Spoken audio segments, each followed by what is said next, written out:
Ladies and gentlemen, welcome to the third debate of Michaelmas term. Today's motion is "This House believes entrepreneurship is a powerhouse for social inclusion." The first speaker in the proposition of the motion is Nick Boyd-Smith, so please give him a round of applause.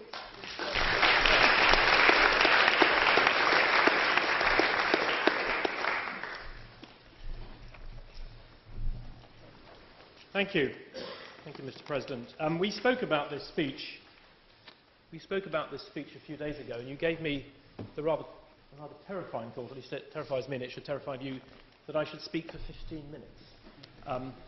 The first time I ever made a speech in public, I was given, I thought, rather wiser advice, was that no one had ever been criticised for a speech with the words, "It was too short." So this speech, I hope, won't be criticisable in that way, which is a long way of saying I'll be as brief as I can. I'm going to be brief because I've actually only got one point to make tonight, and it's this. I'm going to dress it up in different clothes, and I'm going to try and quote some numbers to make me feel clever and you feel not, I hope, too stupid about voting for me. But I have only got one point, and it's this. Entrepreneurship always has been, always will be, and always has to be the powerhouse of social inclusion. Not the driver of a perfect society, not the creator of perfect equality, not the creator of nirvana. Winston Churchill said that a democracy was the worst form of government apart from all the others, and maybe entrepreneurship's a bit similar. It's the best we've got, and the reason it's the best we've got is because the others are so much worse, and my God, we've tried them. So, ladies and gentlemen, I've got one point. I'm going to make it in three ways. I'm going to look at Britain over the last 40 years. I'm going to look at the dismal science of economics, and I'm going to look at the ways in which I think we now empirically know that entrepreneurship is the best driver of social inclusion and of prosperity for all. And I'm going to look at the third world, particularly sub-Saharan Africa, where the arbitrary nature of power probably does more than anywhere else on the planet today to preclude opportunity.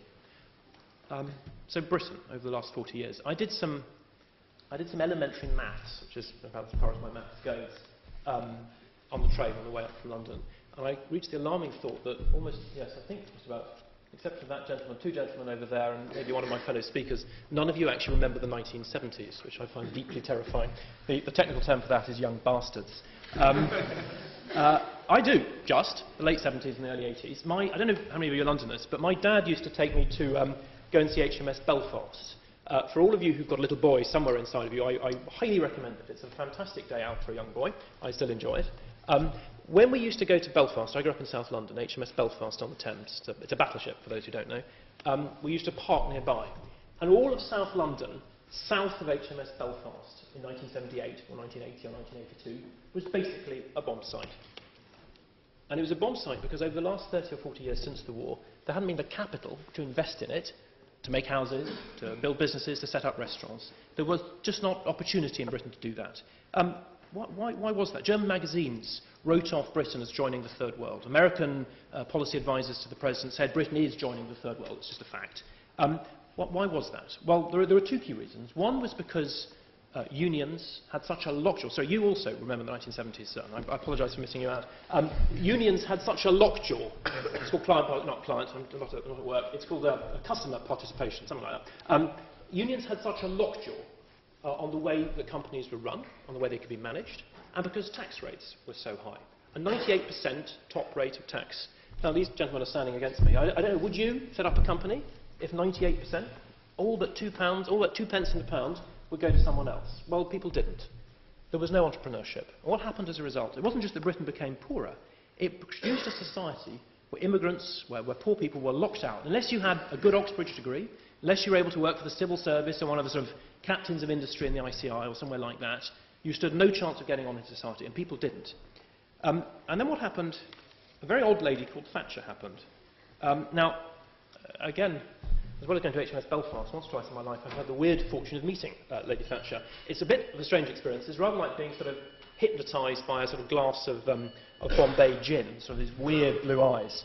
But she's an old woman, and she did something very fundamental to Britain, which is she slashed the tax rates and she slashed the unions. Now, what happened as a result of that? The thing that they may tell you, and it's true, the gap between rich and poor increased.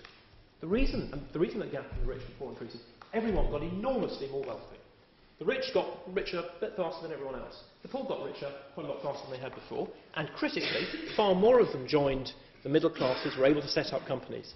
Well, we're now in a situation where immigrants flock to this country to set up companies, to be socially included, in a way that 30, 40 years ago was inconceivable.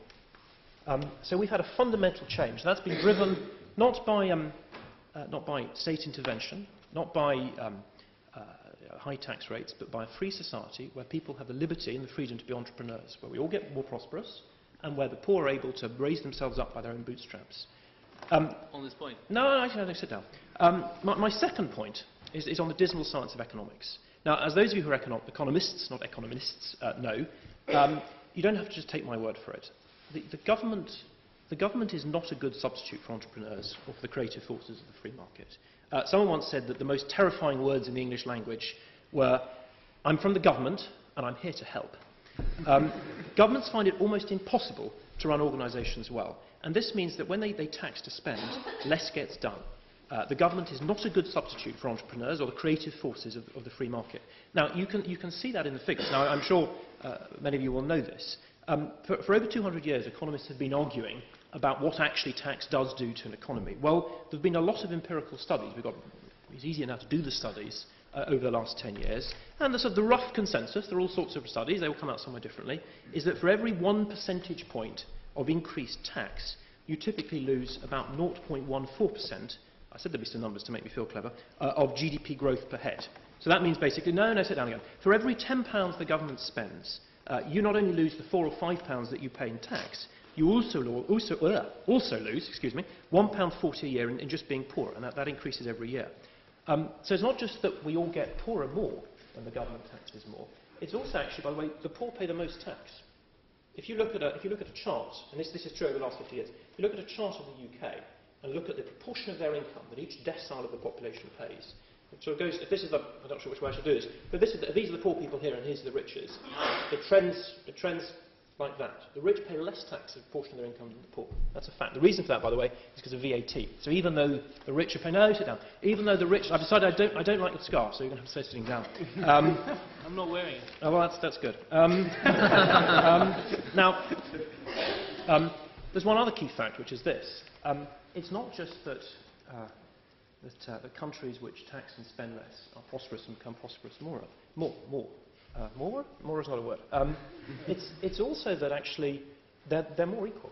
The least equal societies in time are not the most capitalist. It's true that America is not the most equal society in the world, but the most unequal are always the societies in Africa or in parts of Eastern Europe before, where you have no capitalism and no possibility to create entrepreneurs. So an entrepreneurial society, a free market society, is the one where you have a chance of being in the inside, even if you're born on the outside. You have no chance of that if you're born in the third world or a country which doesn't have a free market.